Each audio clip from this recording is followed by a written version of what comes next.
Bapak, Ibu, dan saudara-saudari sekalian, bisa terjadi bahwa untuk menenangkan orang, meskipun kita tahu bahwa perbuatannya sebetulnya adalah tidak benar, lalu supaya ada semacam excuse, ya sudahlah, tidak apa-apa.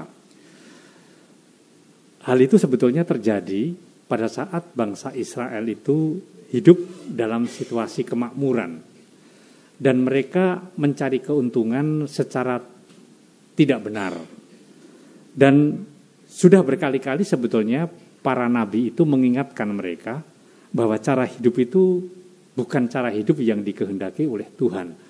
Artinya orang sudah terkontaminasi dengan situasi kejahatan yang biasa, sehingga kejahatan tidak dianggap lagi sebagai suatu kejahatan, tapi sesuatu yang sudah biasa. Dan ketika kemudian mereka dibuang ke Babilonia, barulah mereka sadar. Dan tulisan yang ditulis oleh Yesaya di dalam bacaan pertama sebenarnya adalah semacam penyesalan. Seandainya kamu dulu mendengarkan saya, seandainya kamu mau mengikuti saya, sebetulnya tidak akan terjadi. Sekiranya engkau memperhatikan perintah-perintahku. Tapi sudah terjadi.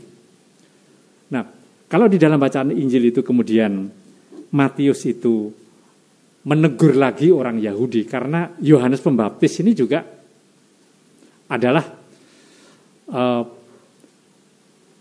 batas antara para nabi perjanjian lama dan perjanjian baru. Dia nabi yang terakhir. Tetapi malah dianggap sebagai orang kerasukan setan. Dan Yesus yang membuat mujizat makan dianggap sebagai pelahap.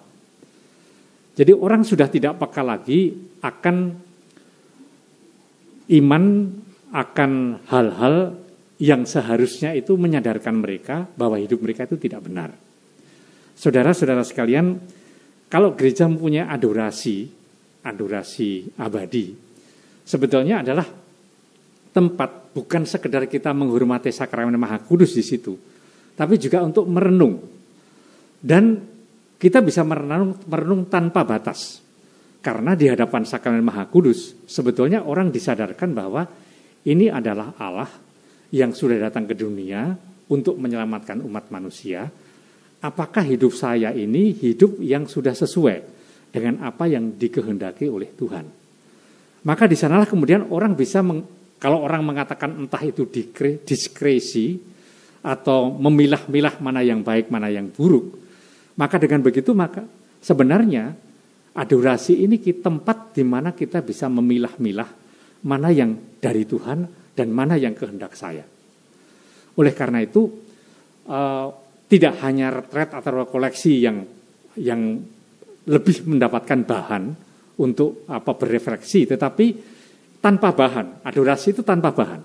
Kita sendiri masuk dalam situasi keheningan pribadi. Saudara-saudara sekalian, pada ulang tahun yang ke-16 Adorasi Puspita ini, Keuskupan Surabaya merasa sangat bangga ya punya satu kelompok umat yang 16 tahun bertahan untuk tetap mempertahankan adorasi abadi ini, dan dengan jatuh bangun, tetapi tetap merasa bahwa ini adalah penyelenggaraan Tuhan untuk Surabaya.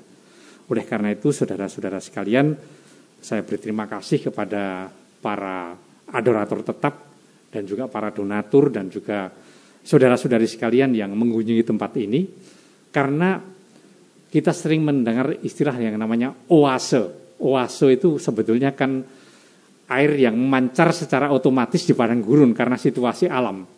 Dan itu memberikan semacam kesejukan dan selalu dicari. Adorasi abadi ini juga semacam oase, tempat di mana kita mendapatkan kesejukan. Amin.